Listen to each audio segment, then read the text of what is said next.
Hey everyone, Anthony here with a quick video on the Nerf Rival Perses. Why am I doing a video now on the Nerf Rival Perses that's been out for a while? Two reasons. One of them is, this might be kind of relevant because Walmart had these on sale for $35 in the US for quite a while. I know a lot of people, new people that picked up a Perses that wouldn't have had one before. And with more people having a Perses, that means eventually they might run into a couple of the issues that I had with my Perses. This is a blaster I love. I think this is peak stock Nerf, honestly. Well, we'll see, StrifeX. But honestly, this thing is amazing. I've always loved it. I have a couple with big extended hoppers too. You can put 160 rounds in this. I actually don't use those very much in my arena. I kind of like the balance of high rate of fire with smaller capacity. But anyway, let me get into what's happened with 3 out of 4 of my Perses now. I've had the rev trigger go in them. So you would hit this rev trigger and nothing would happen. One of them, I had an issue, I think with the switch up here, that whether this was open or closed, it would not rev because there was an electronic lock in here. So I had a few of these out of commission, which was a good excuse to open it up and give it a mod. The first couple things I did,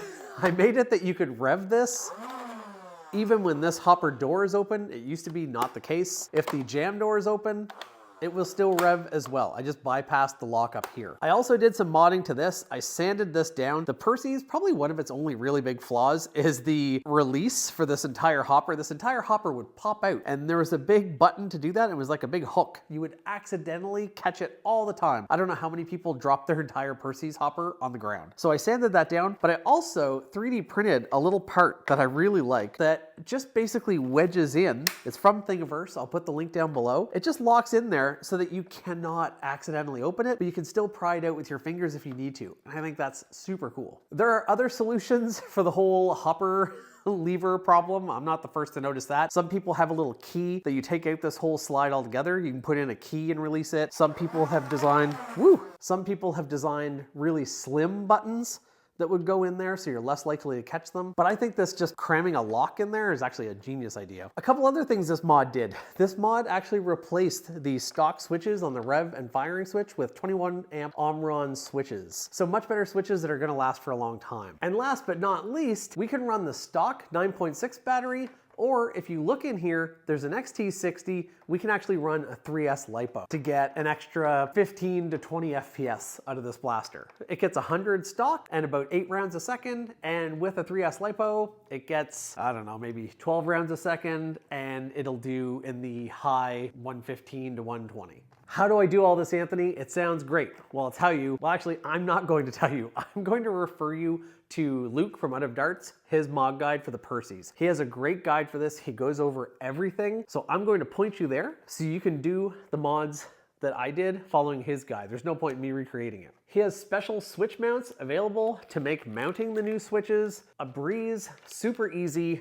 Makes it super easy to mod this. And the other great thing is you don't have to rewire it. One thing I will show you in Luke's mod guide, and I hope he doesn't mind, I'll use a little clip from his. There is a point where he cuts from one part to another where there's one wire that it kind of disappears. And I'll show you where that actually goes, just in case you do the mod and you have trouble figuring it out. I'll also show you another thing that his guide doesn't have because you don't need to do it in his guide, but I wanted to clean out the gearbox inside my Perses. It just had a lot of stuff in it. So I'll show you that when you open that gearbox, I'm gonna show you how to put those gears back in and what order that they go in. That way you can clean it up, re-lubricate it, and be back on your way. I spent a lot of time not modding this blaster because I never felt that I had to. But once those switches started going, well, now's the time. Just a quick little reminder, here's the stock performance of the Perses. So snappy. These new triggers feel so good. I will say there is no safety anymore. That gets tossed away with the mod. I've removed my stock battery, plugged in my LiPo. I'm gonna use this printed battery cover that I made. Ooh, I'm gonna have to do some cutting to this for it to fit. All right, we did some cutting. This is not the battery cover from Out of Darts. I didn't think to order that, my last order. So I printed this one. I do like that it has these little slip-in covers for different colors on the cover. Fits in just like that, and now this blaster has a 3S LiPo. Pretty cool that you can still use both. I think that's awesome. And the performance is amazing.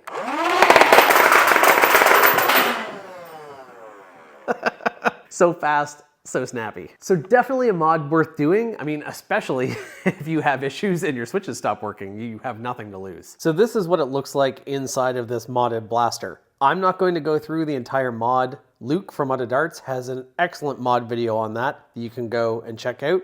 and it'll walk you through it just like it did for me. I wouldn't say it's 100% required, but picking up these very cheap new switch plates will certainly make the job a lot easier of mounting these new higher amp switches in exactly the right place. And I'm going to go ahead and say that this rev switch especially is pretty common to burn out, since I've burned it out in 4 of my cafe blasters. The cool thing about this mod is I can actually, if you kind of notice in there, I can plug in a LiPo as well. I just have to use a 3D printed battery cover door, but I can plug in a LiPo or use my regular old battery. The only thing I'll mention as a companion to Luke's video is at one point, when you snip the wires to this switch, the trigger switch, and to the rev switch, he does a great job at going through what should go where. There was just one point where there was a brown wire over here and the camera cut and that brown wire was gone. Here's what I mean. See that brown wire there? And then it's gone. So I've stripped this last wire. Just to make it really, really clear, that brown wire that was over here, it gets pulled back through and it actually gets added to this bundle of negative wires that are soldered together. So if you go through his entire video,